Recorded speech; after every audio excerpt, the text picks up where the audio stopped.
In case you didn't know, the Texas Longhorns are going into the Big 12 championship. This is Locked On Big 12. You are Locked On Big 12, your daily podcast on the Big 12 Conference, part of the Locked On Podcast Network, your team every day. Happy Tuesday, everybody. Welcome into Locked On Big 12 and Locked On Longhorns. That's Jonathan Davis. Jonathan, gosh dang. Thank you, everybody, for making our shows your first listen every single day. Drake Toll, ESPN Central Texas. Who would have thought we'd be right here with the University of Texas on the cusp of its first Big 12 championship in 14 years? And let me preface this by saying Texas should win by double digits on Saturday. I'm an objective journalist here, and it's what should happen. On the other hand, I don't feel bad representing the other Big 12 teams here and saying that this is not something the other teams in the conference revel in. The fact that Texas is leaving the league and having its best season in, you could argue, its best season in 14 years. Jonathan, let's start right here. Will Texas dominate like it is supposed to against Oklahoma State on Saturday? I don't know if they'll dominate. I have a healthy respect for Mike Gundy. Seeing his press conference today, he came out, he was cool, calm, and collected, and he had so much to say about this Texas football team. And we've lost 2 straight games to Mike Gundy. So that's a well-coached team, and he did a great coaching job this year. Somehow a team that lost by 26 points to South Alabama and 42 points to UCF is in the Big 12 championship game. So good on Mike Gundy, but maybe bad on Brett Yormark. So I'll say that Texas definitely should win this game. I do think that Texas covers. Will I say they dominate them? Will they blow them out? Will they turn this into a Texas situation from last Friday? No. So I think they cover. I'll say they win by 17 to 21 points. Yeah. It just depends on your subjective definition of dominating, right? They will cover the spread. I think that's the most important part. I would say it's probably a domination, right? I could see this game going at 42-21. If we just think about what is on paper right now and not the way that the parity of the Big 12 is played out, Texas does win this game by 17 to 21 points. That's a very fair observation in this, because if you look at the quarterback battle and you give Texas the advantage there, look at the running back battle. And if you talk by committee, Texas still is so strong even without Jonathan Brooks. Receiver, it's not even remotely close. Defensively, it's not remotely close. That Texas front is so dominant. Texas has the best unit in the Big 12 at almost every unit, Jonathan, and that begs the question, where could Oklahoma State even threaten Texas in a game like this with Alan Bowman at quarterback? So you're right. Texas certainly has all the advantages on paper, and that's why Vegas set the spread at what they set it at. I talked on my show this morning. I talked on my show this morning on Locked On Longhorns that the Oklahoma State Cowboys in Cowboy Stadium, I guess, have 3 semi-realistic paths to victory. Like, these are 3 things that if you woke me up on Sunday and told me they happen, I would be pissed, but I wouldn't necessarily be shocked, right?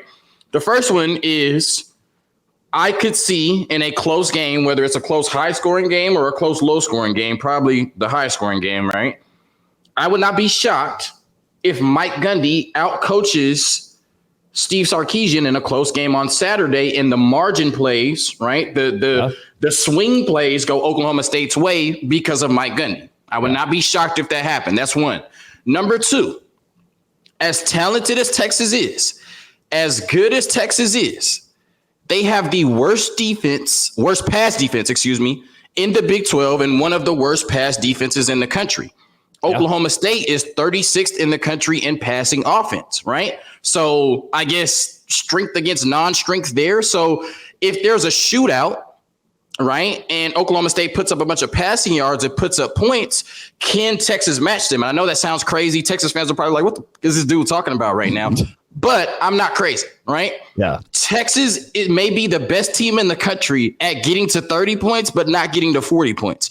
Texas scored 30 points in 10 of their 12 games, only scored 40 points in 2 of their 12 games. Oklahoma State scored 40 points in 4 of their 12 games. So this Oklahoma State team has experienced this year winning shootouts, right? Scoring a lot of points. That's the second thing, right? That this bad pass defense for Texas could be their Achilles heel on Saturday. The third semi-realistic path to victory for the Oklahoma State Cowboys. I might as well take this hoodie off at this point. I'm damn near advocating for Oklahoma State to win. Right. I asked Jonathan, how is Texas going to win? Are they going to dominate? And Jonathan's like, no, pump the brakes. You asked me how Oklahoma State could win, right? You know what I'm saying? I'm a football fan first, right? Ollie Gordon could have the game of his life, averaging 164 yards in conference, 6.5 yards per carry. He could go out there essentially. I don't see it against our run defense, but he's a talented brother. Could go out there and have 200 yards and a few touchdowns, and maybe they, run the ball to victory. So, like I said, I think Texas covers the spread. I think I was very clear about that earlier in the show. But those are my 3 semi-realistic paths to victory for Oklahoma State on Saturday. Thankfully, for me and the rest of my fan base, none of those will happen. Yeah, and there. So you've given me the 3 paths that Oklahoma State can take. Now give me the 3 paths Texas can take, because, again, I can sit here and I say it on my show, give you the vague, Texas is just better in almost every facet of this game, but break down the details in which Texas will have to succeed against an Oklahoma State team that you mentioned is disciplined, is well coached, second best in the Big 12 in terms of penalties. They don't make mistakes.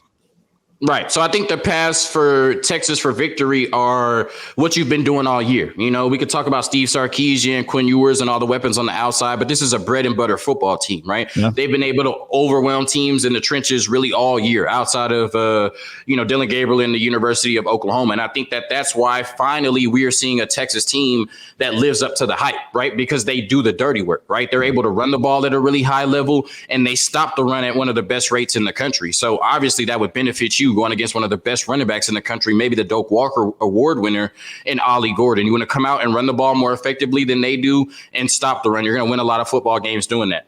Second path to victory is Quinn Ewers has an Alabama-type performance, and he's the best player on the field, right? It's coincidental that the 2 best times we've seen Quinn Ewers really in his college career have been against Nick Saban, the GOAT, and that Alabama defense. Of course, Steve Sarkisian has a lot to do with that. So it essentially could just be a scenario in which Quinn Ewers has a dynamite performance in the Big 12 championship game on Saturday. I gave you 2, you asked for 3. Yeah. And I think 3 is basically what you mentioned, right? Like, this is a Oklahoma State team that's scrappy, whatever. They're gritty, whatever, right? Like, they're tough, whatever. Don't sleep on Oklahoma State. Texas is better, like you said, at every position and should dominate this game. That's what Vegas thinks, and Vegas is usually right. Look at the scenery in Vegas, right? So if Texas comes out and plays Texas Longhorns football, then regardless of how crafty Mike Gundy is, regardless of how gritty and tough and slept on this Oklahoma State football team is, it's hard to beat the better football team for 60 minutes. It's hard to out-execute the better football team for 60 minutes. We saw that on Saturday when BYU had a 24-6 lead over Oklahoma State, but could not beat them for 60-plus minutes. So I think over the course of a 60-minute football game, regardless of how many plays Oklahoma State makes or how tough they make it or how close they make it, for 60 minutes, if they play for 60 minutes, they will play for 60 minutes at least. When they play for 60 minutes on Saturday, after 60 minutes, Texas will just be the better team, and Oklahoma State will not be able to out-execute this Texas team for 4 quarters. Yep. Jonathan, Texas would have to play as poorly as my Wi-Fi, which is so good, but my software doesn't want it to be for them to lose this ball game. And they did that against Oklahoma State last year. If you look back, I watched the highlights of that one this week to prepare for Saturday. Texas was the better team, head and shoulders above Oklahoma State, but just couldn't get out of its own way. What makes this Texas team so different as not to have those kind of performances? Well, I think it's, the culture, right? This is year 3 of Steve Sarkisian, and I think you had to learn how to win, right? And I think this team not only knows how to win now, but they know how to respond to adversity. You talk about the Oklahoma State game, they were up double digits at halftime. They were running the ball really well. Everything seemed fine, and then it all kind of collapsed in the second half, right? And then that's when you find out who you are as a football team. That's when you find out what you're made of, right? And we didn't have the resilience. We didn't have the strength. We didn't have the wherewithal to punch back, right? Like, we punched first, Mike Gundy punched back, and we never gave out that third punch, and they were able to overcome that and win the game. And, Quinn Ewers had one of the worst statistical stat lines for a quarterback in the last 20 years, which is crazy. Yep. But so I think the difference now is we threw the ball 49 times in that game last year. Yeah. Quinn Ewers is not throwing the ball 49 times on Saturday, right? Not. Like I said, this is a bread and butter football team. They're going to run the ball, stop the run, and I think they're just better equipped to beat a team like Oklahoma State, where last year, like I said, they punched us in the mouth. We were on the road, windy night. You start to, get down on yourself a little bit. Mike Gundy's over there in his bag, and, it's just a game where Oklahoma State's not supposed to win, but they win it. I think on Saturday, neutral site in the state of Texas, it's just too much talent for Oklahoma State to overcome, regardless of how gritty and crafty they are. Well, Jonathan, let's talk about what a Big 12 title would mean for Texas and Steve Sarkisian. But first, we'll hear from our valued sponsor, FanDuel, right here at Locked On Big 12 and Locked On Longhorns, part of the Locked On Podcast Network, your team every day. Today's show is brought to you by FanDuel. FanDuel is where I go to make money. I call it my passive income. I go to FanDuel and I win money. New customers get $150 in bonus bets with any winning $5 money line bet right now. As you go, you bet on Texas on Saturday. You say they're going to win the game. Their money line's probably by minus 1,200. You go, you put $5 on it. $5 on it at FanDuel. Win $150 in bonus bets. Again, $150 if your team wins. If you've been thinking about joining FanDuel, there's no better time to get in on the action. The app is so easy to use. There's a wide range of betting options, including spreads, player props, over-unders, and more. Visit FanDuel.com/locked-on to kick off the NFL season. FanDuel is the official sports betting partner of the NFL. Today's show is also brought to you by LinkedIn Talent Solutions. LinkedIn Talent Solutions is where I go when I need to make the right hire. I hire an intern every semester, someone who's in college somewhere usually, and they come work for me, do some social media work, some video editing, and LinkedIn is always where I go. You can find my stuff right there. You can apply right now to be an intern for Locked On Big 12. LinkedIn isn't just another job board. LinkedIn has a vast network of more than 1 billion professionals, which makes it the best place to hire. Hiring's easy. So easy that 86% of small businesses get a qualified candidate within 24 hours. They know what small businesses want. They know you're wearing so many hats and you need help. LinkedIn makes the process quick and easy. They even just launched a feature that helps you write job descriptions, making the process even easier. Post your job for free at linkedin.com/lockedoncollege. That is linkedin.com/lockedoncollege to post your job for free. Keep in mind that terms and conditions do apply. All right, Jonathan, when you think Texas hoisting the trophy, Quinn Ewers, Steve Sarkisian on Saturday, what does a Big 12 title mean for the Texas Longhorns? Well, I think a Big 12 title would mean everything. I think this game means everything on Saturday because it's validation, right? You came into the season saying Texas has the most talent in the Big 12. Yeah. If Texas doesn't win the Big 12 championship, it's a failure. All of that, but you still had to go out and play the games, right? And I think so many people were waiting for Texas to fall on their face as they've seen for the last 10 plus years, right? I can't, blame people for thinking that Texas once again would find a way to mess it up, but you didn't, right? You went out there and you played Texas Longhorns football. You went on the road, you beat Alabama. I know that doesn't mean anything to this conversation, but that was a big, road block, I guess, that you had to get over. And then you beat every team that you faced in the Big 12 this year, but the Oklahoma Sooners, and we can call them an SEC team for the sake of this podcast, right? So, most people felt like Texas would be in the Big 12 championship game. Most people felt like Texas had the best chance to win it, but you had to get there. And so that means just validation, right? Validation that you are who you thought you were. You are who you set out to be in spring practices and in fall camp. And every practice and every week and every game, when you said this is the goal and you set out to do that, that win on Saturday means that you are who you thought you were. But a loss means you are who they thought you were, right? And this season means absolutely nothing, right? Texas is not they are a program that can brag about a conference championship right now because we haven't had one in 14 years. Yeah. But obviously that's not the ultimate goal for a blue blood program like the University of Texas, right? Steve Sarkisian said we didn't get this far just to get this far. And although I would say out of 134 programs, maybe 125, 11-2 sounds amazing, right? You know what I mean? 11-2, most coaches and programs will sign up for that, but not at the University of Texas, especially if that last loss comes in the Big 12 championship game to an Oklahoma State team that you're favored over by double digits. So a win on Saturday means you are who you thought you were, and it validates everything that you thought coming into the season and everything that you worked so hard for to make happen. A loss on Saturday means you are who they thought you were. And everything that happened this season is null and void. And there's even more question marks heading into the SEC next year for the Texas Longhorns. That's so stupid accurate because you think about where Oklahoma is right now and they just don't care. At the end of the year, Jeff Levy leaves I don't even care. And if Texas loses this game, you bought yourself a one-way ticket to the Alamo Bowl again. Hooray! The Alamo Bowl in your last season in the Big 12, and you allow Oklahoma State to represent the conference in the Cotton Bowl. And I can't fathom what a loss would look like for Texas because I don't expect it.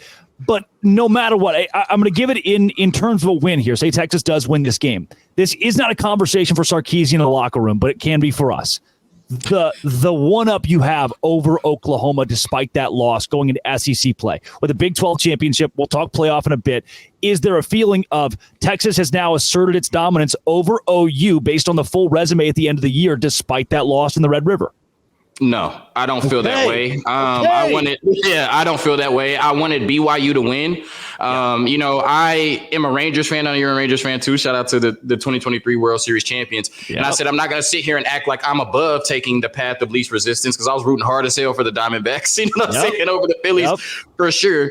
But when it came to the Texas Longhorns football team, I'm just really interested in knowing who they are, Drake. You know what I mean? I want to know what this team is made of, and I want to see this team against the one blemish on their record, right? We get to see that this Friday with Oregon and Washington, and I fully think that Oregon is going to get revenge against that Washington team this Friday. But I wanted that same thing for Texas, right? I wanted Texas to answer that one question that they had on their resume, right? And I didn't want to leave anything up to chance, right? Was Oklahoma just better than Texas this year and beat them twice? Or was Texas a national championship contender that had one bad game in October? Not even really one bad game, one bad drive at the end where Dylan Gabriel goes, 75 yards in like 71 seconds or something like that. So, no, I don't think that Texas winning a Big 12 championship, it gives them the championship over Oklahoma, like just like it does the rest of the conference. Like you can say, we won the Big 12, you did it, ha ha. But to say, and I think we're further along than Oklahoma as a program, but we can't scream head-to-head matters. Texas can't scream head-to-head matters over Alabama every day and then act like head-to-head doesn't matter over Oklahoma over Texas. At the end of the day, regardless of what we accomplished this year, Oklahoma beat us, and they will have scoreboard until we face them in the Cotton Bowl next year. That doesn't mean that we didn't have a more impressive season than Oklahoma, but to say we are better or further along than Oklahoma, that's all subjective, and that's all, opinion and innuendo until we face them again in 2024. So if Texas wins this, and here's where you can rattle on the Big 12 a little bit, I'll give you permission, you're leaving. Does that say anything to the SEC, or is the Big 12 viewed as such a distant conference from that league that people in the SEC are like, oh, that's cute, welcome to the big leagues? So, I think that, obviously the ongoing narrative is that, the Big 12 is easy and Texas is going to be in a rude awakening. When they go to the SEC next year and play teams like Vanderbilt, Mississippi State, and Florida, the SEC has always just been so full of themselves. Yeah. Honestly, I don't think that a Big 12 championship means anything going into the SEC. The reason I say that is, and maybe I'm just a Texas fan that'll never shut up about this.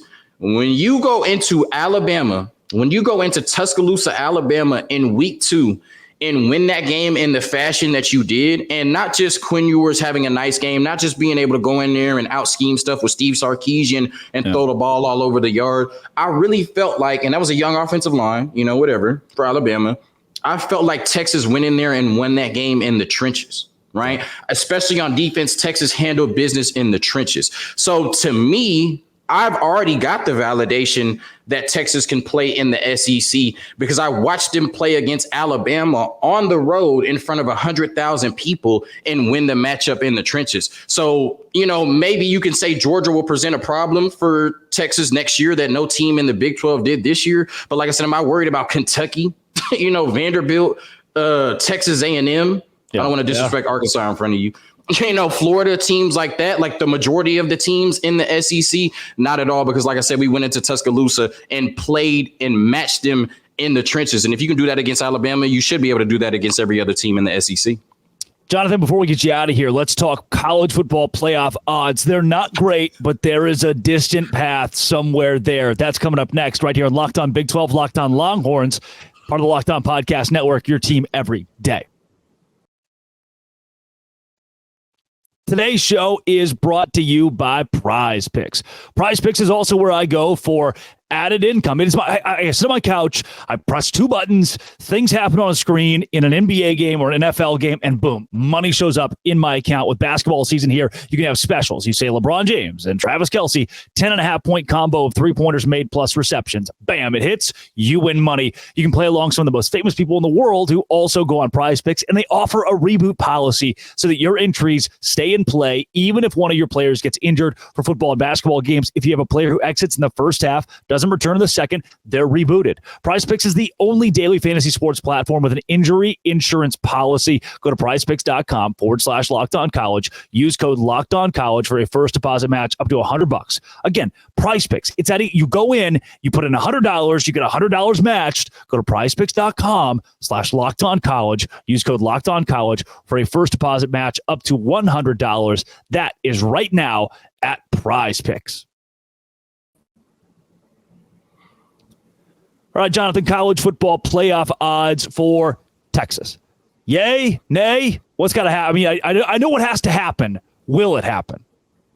All right, so this is my college football playoff prediction. I'm gonna try to draw this out as long as I can, because I might piss off some Texas fans. So, maybe they'll stop watching by the time I'm done talking. All right, I'm gonna go through this procedurally, right? I think SEC championship, Georgia beats Alabama. Georgia's in undefeated, right? Which can happen. Alabama's out. Alabama's out. Yeah. I don't think Alabama beats Georgia. I think Georgia gets in there 13-0. They're good to go. I think Michigan, Iowa's just happy to be there. You know what I'm saying? Michigan gets Jim Harbaugh back. We've seen Shamar Moore now damn near cry twice, playing without Jim Harbaugh. That team's going to be motivated. That team's going to be excited. They're going to be emotional. They're going to beat Iowa pretty bad, right? Yeah. So Michigan's in. That's Georgia, Michigan. That's chalk, right? Everybody is, or excuse me, I missed one. Then we're talking about Washington and Oregon on Friday. Oregon has played like one of the best teams in the country. Washington barely beat them in a true home game by 3 points. I definitely think Oregon beats them on Friday. That should punch Oregon's ticket into the college football playoff. So, I think the winner of the game on Friday should be in the college football playoff. So now we have Georgia, Michigan, and either Oregon or Washington, right? That realistically probably leaves Florida State or Texas. And this is where the big debate comes in. And to me, it's not a perfect comparison, but it's eerily similar to last year with TCU and Alabama, where we all knew for a fact that Alabama was the better team. But we were so tired of seeing Alabama that we propped up TCU and said TCU had the better resume and deserved to be in the college football playoff. And they did only to watch them. They did win the game, right? They did win a game. Yeah, right. Because they outsmarted Coach Harbaugh. Right, but either way, they did win the game. So I guess they validated, them going to the college football playoff, even though they lost by 100 to Georgia, right? True. I think this is what's going to happen this weekend. Okay. Yep. Florida State is going to beat Louisville. Texas is going to beat Oklahoma State. People are going to say Florida State is the more deserving team because they're undefeated, even though they're playing without Jordan Travis. By the way, are going to say they've been playing the Little Sisters of the Blind every week.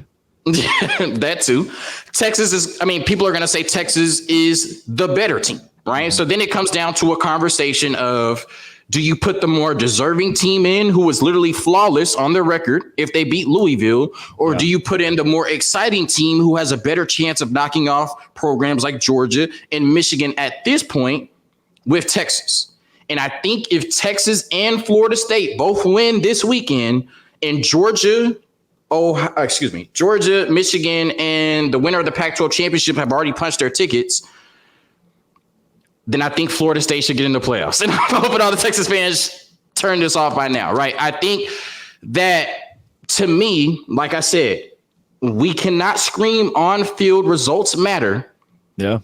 And then tell the College Football Playoff Committee to put in a 12-1 team over a undefeated Power 5 ACC team. I just do not see the logic for that, even as a Texas fan, even with Screaming Bebo on my chest, right?